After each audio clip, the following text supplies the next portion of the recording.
নমস্কার, আমি আশা। কেমন আছেন সবাই? আশা করি সকলে বেশ ভালো আছেন এবং সুস্থ আছেন। আমরাও না বেশ ভালো আছি। আমার আরও একটা ব্লগে আপনাদের জানাই অনেক অনেক স্বাগত। আজ হচ্ছে বৃহস্পতিবার আর এখন বাজে ওই 7টার মতো। আর এখন থেকে আমি আমার ব্লগটা স্টার্ট করলাম। আশা করছি আপনাদের বেশ ভালোই লাগবে। তো সকাল সকাল উঠে মেয়েকে রেডি করে দিচ্ছি। এটা তো রোজ দিনেরই কাজ, এটা তো নতুন আর কোনো কিছু নয়। তো মেয়েকে খাইয়ে ওকে ড্রেসটাও পরিয়ে দিয়েছি, আর সে সাথে আমার ড্রেসটাও চেঞ্জ করে নিয়েছি, আর মেয়েকে পাশেও তুলে দিয়েছি।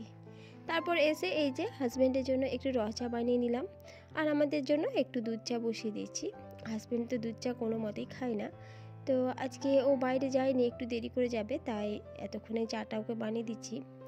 অন্যান্য দিন হয় কি ও আগে চলে যায়, তার জন্য ওকে ভোরে উঠেই বানিয়ে দিতে হয়। এদিকে মা ছেলে চা নিয়ে বসে পড়েছি, আর এখানে আমার ছেলে কিন্তু চরম জ্বালাতন করছে। এতটা বড় হয়ে গেছে কিন্তু ওর বদমাশি কিন্তু এখনও কমেনি। আমি যে ভিডিও করার জন্য যে ফোনটা স্ট্যান্ডে রেখেছি সেটা বারবার গিয়ে খুলে দিচ্ছে, স্ট্যান্ডটা নড়িয়ে দিচ্ছে, এই আর কি বদমাশি করছে। সকাল থেকে উঠে পড়তে বসতে বলেছি, আজকে ও টিউশন নেই। তো এখন তো শীতের সময় একটু দেরি করে উঠছে, খুব সকালে যে উঠতে পারছে সেটা নয়। সেদিক দিয়ে বলতে গেলে আমার মেয়েটা ছোট হলেও কিন্তু আমার মেয়েটাই ভালো, কারণ ও এমনিতেই সকালে উঠে যায়, কারণ ওর একটু অভ্যাস হয়ে গেছে তো সকালে ওঠা। আর ছেলেটা এই যে উঠেছে, ওকে চা খাইয়ে দিয়েছি, আর এখন ও এবার পড়তে বসেছে। আর এই যে শীতটা এতটাই পড়ে গেছে, ডাবল ব্ল্যাঙ্কেট না বের করে তো উপায় নেই। তো সেদিন এই ব্ল্যাঙ্কেটটা বের করেছিলাম, আর এই যে আর একটা ব্ল্যাঙ্কেট, দুটো না নিলে কিন্তু প্রচণ্ড ঠান্ডা লাগছে। এখন তো সবেমাত্র শুরু হয়েছে, তবে ঠান্ডাটা পড়লে বেশ ভালো। শীতের সময় শীতটা সবার দরকার এবং সবার ভালোও লাগে। চা খেয়ে বাসি বিছানাটা পরিষ্কার করে দিলাম, আর এই সোফাটাও সেই হাতে একটু পরিষ্কার করে দিলাম, আর এখন ব্রেকফাস্ট করার জন্য চলে এসেছি। ব্রেকফাস্টে আজকে বানাবো একটু চিকুলি পিঠা। তো এই যে ঘোলটা দেখছো, এটা আমি গত রাতে বানিয়েছিলাম। গত রাতে ছেলের জন্য কয়েকটা বানিয়ে দিয়েছিলাম, আর কিছুটা থেকে গেছিলো, তাও সেটাতে আর একটু ওই চাল গুঁড়ি দিয়ে দিলাম, আর এখন ভালো করে মেখে নিচ্ছি জল দিয়ে দিয়ে। এর মধ্যে অবশ্য আমি ডিম দিয়েছি দুটো, আর একটু হলুদের গুঁড়ো আর স্বাদ অনুসারে লবণ যেটা দেয় সেটা দিয়ে ভালো করে ঘোলটা কিন্তু তৈরি করে নিচ্ছি। আর চিকুলি পিঠা হবে, তার সাথে খেজুর গুঁড়ো হবে না, এটা তো হয় না, তাই ফ্রিজ থেকে গুড়টা বের করে নিলাম, আর এখন বাটিতে বের করে কিছুক্ষণ রেখে দেবো, তবে কিন্তু খাওয়া যাবে, আর নাহলে এই ঠান্ডার সময় অতটা ঠান্ডা খাওয়া যাবে না। আমি অবশ্যই চিকুলি পিঠাটা সবসময় সর্ষের তেল দিয়ে ভাজি, কারণ সর্ষের তেলের একটা স্বাদ আলাদা। যতই আমরা সাদা তেল ব্যবহার করি না কেন, সর্ষের তেলে কিন্তু স্বাদ একটু অন্যরকমই হয়।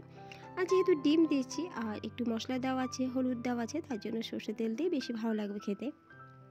তো এইভাবে চামচের মধ্যে নিয়ে তেলটা ব্রাশ করে দিচ্ছি, আর এভাবেই এই চিকুলি পিঠেগুলো বানিয়ে নিচ্ছি।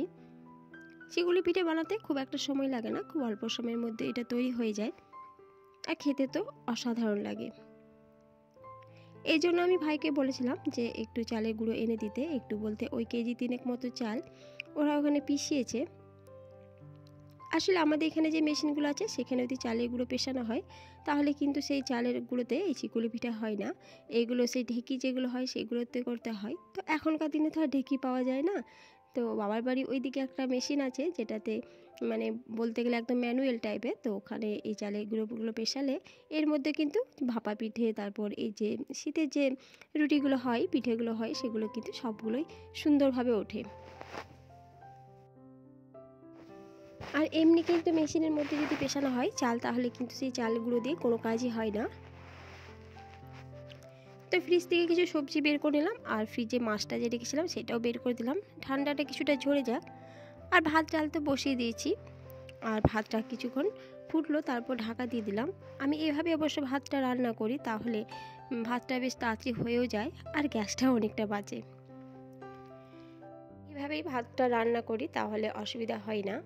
আর এইদিকে দেখো সকালে কিছুটা আলু ভেজেছিলাম, আর সেই আলু ভাজাটা একটু গরম করে তুলে নিচ্ছি। বাড়িতে আলু ভাজা ছিল, তাও ছেলে কিন্তু চপ নিয়ে এসছে মুড়ি খাওয়ার জন্য। ওই চিকুলি পিঠা খেয়েছে, তাও কিন্তু ওই চপ মুড়িটা খায়, ওর একটা কম্পালসারি বলতে গেলে হয়ে গেছে।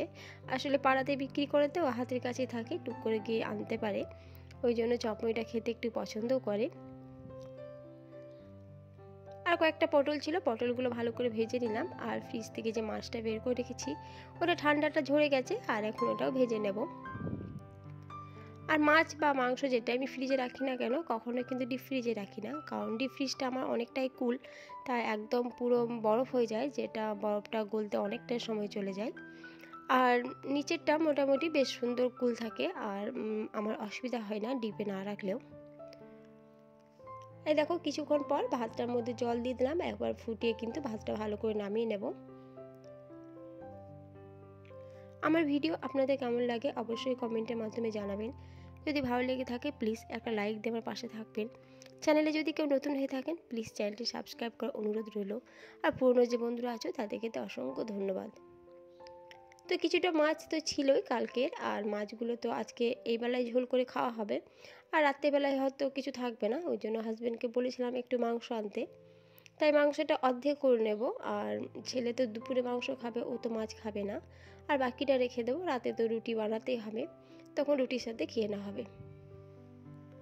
আর সকাল সকাল কিন্তু আমি রান্না বসিয়ে দিয়েছি, কারণ মেয়েকে স্কুল পাঠানোর পর চা খেয়ে তারপর কিন্তু রান্নাটা বসিয়ে দিয়েছিলাম, কারণ টুকিটাকি কিছু কাজ আছে সেগুলো সারবো। এখন শীতকাল তো, শীতকালে দিনটা কিন্তু খুব ছোট, দেখতে দেখতে কিন্তু বেলা চলে যায়, শীতকালে সময়ের সঙ্গে কিন্তু পেরে ওঠা খুব মুশকিল। তো কাজগুলো পড়েই থেকে যাচ্ছে, আর দেখতেও খারাপ লাগছে, অনেক কিছু ডাস্টিং ব্যাপার আছে, অনেক কিছু কাচাকুচি ব্যাপার আছে, যেগুলো সবসময় পেরে উঠছি না, সময়ের অভাবে হচ্ছে না। রান্না করতে করতে প্রায় 12:30 একটা হয়ে যাচ্ছে, আর তখন স্নান করা, তারপর মেয়েকে আনা, এই করতে করতে সারাটা দিন চলে যাচ্ছে, তাই বাড়তি যে কাজগুলো থাকছে সেগুলো কিন্তু একদমই হচ্ছে না, পড়েই থেকে যাচ্ছে। সেদিক দিয়ে বলতে গেলে আমার কিন্তু শীতকালটা এই জন্য একটু ভালো লাগে না, কারণ অনেক কাজ পড়ে থেকে যায়, আর সন্ধ্যার দিকে তো কাজ করতেও ইচ্ছা করে না, কারণ সন্ধ্যার দিকে এত ঠান্ডা থাকে, পা নিচেও ফেলতে পারা যায় না, তখন মনে হয় ঢাকা নিয়ে একটু শুয়েই থাকি। কিন্তু কিছু কিছু কাজ থাকে যেগুলো একদমই না করলেই নয়, যেমন রান্নাটা করতেই হবে, তা সেই কাজগুলো তো আমাদের করতেই হয়। আর এইদিকে দেখো তোমাদের সাথে কথা বলতে বলতে আমার রান্নাগুলো প্রায় কমপ্লিট হয়ে গেছে, আর লাস্টে মাংসটা কষিয়ে নিলাম, আর এই যে শেষে কাঁচা লঙ্কা আর একটু ধনেপাতা দিয়ে দিলাম। এই কাঁচা লঙ্কার ফ্লেভারটা বেশ ভালো লাগে, ঝাল নেই কিন্তু এটা লাস্ট মুহূর্তে দিলে এর গন্ধটা বেশ ভালো আসে। শীতকালে জল খাওয়ার পরিমাণটা অনেকটাই কমে গেছে, তাই বোতল কিন্তু অত তাড়াতাড়িও ভরতে হচ্ছে না আমাকে, কিন্তু তাও 2-4টে বোতল থেকে যায়, সেগুলো ভরতে হচ্ছে, আর সেটাই ভরে নিলাম, আর টেবিলটাও সে সাথে মুছে দিলাম।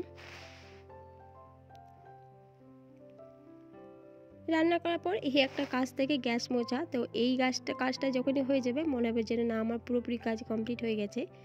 আর রান্না করার পর তো গ্যাসটা মুছতে হবে, অনেকটা নোংরা হয়ে থাকে।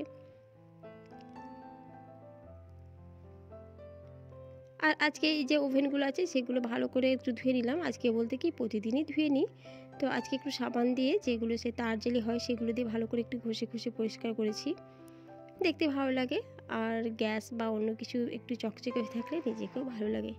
আর এই যে দেখো রান্নাঘরটা আমার বেশ পরিষ্কার পরিপাটি হয়ে গেল রান্না করার পর।